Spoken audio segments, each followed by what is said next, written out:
United Nations દ્વારા જાહેર કરાયેલા વિશ્વ આદિવાસી દિવસ નિમિત્તે પાટણ શહેરમાં અંબાજી શહેરમાં સમસ્ત આદિવાસી ભીલ સમાજ દ્વારા ભવ્ય શોભાયાત્રાનું આયોજન કરવામાં આવ્યું હતું। બિરસા મુંડા ચોકથી શરૂ થયેલી આ શોભાયાત્રામાં મોટી સંખ્યામાં આદિવાસી પરિવારો ઉત્સાહભેર જોડાયા હતા।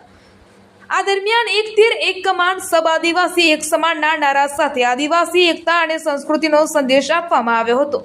આ શોભાયાત્રામાં ભીલ સમાજના લોકો પરંપરાગત આદિવાસી વેશભૂષામાં સજ્જ થઈને જોડાયા હતા। આ યાત્રા દરમિયાન આદિવાસી નૃત્યો, તીરકામઠાના પ્રદર્શન સહિત વિવિધ સાંસ્કૃતિક કાર્યક્રમો રજૂ કરવામાં આવ્યા હતા।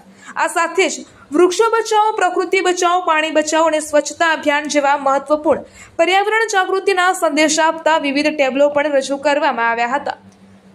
અંબાજીના રાજમાર્ગોમાં શોભાયાત્રા બિરસા મુંડા ચોકથી શરૂ થયેલી શોભાયાત્રા ખોખરવાડા, શારદા સિનેમા, મેઇન બજાર, હિંગળાચાચર ચોક, બગવાડા દરવાજા, બસ સ્ટેશન, જયવીરનગર રોડ, પારેવા સર્કલ અને સૂર્યનગર ભીલવાસ સહિતના વિસ્તારોમાંથી પસાર થઈ પુનઃ બિરસા મુંડા ચોક ખાતે પહોંચી હતી, જ્યાં શોભાયાત્રાનું ઉત્સાહભેર સમાપન કરવામાં આવ્યું હતું।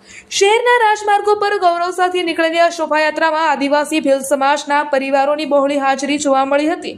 આ પરંપરાગત સંસ્કૃતિ, લોકનૃત્ય અને પર્યાવરણ સંરક્ષણના સંદેશ સાથે યોજાયેલી આ ઉજવણી યાદગાર બની રહી હતી।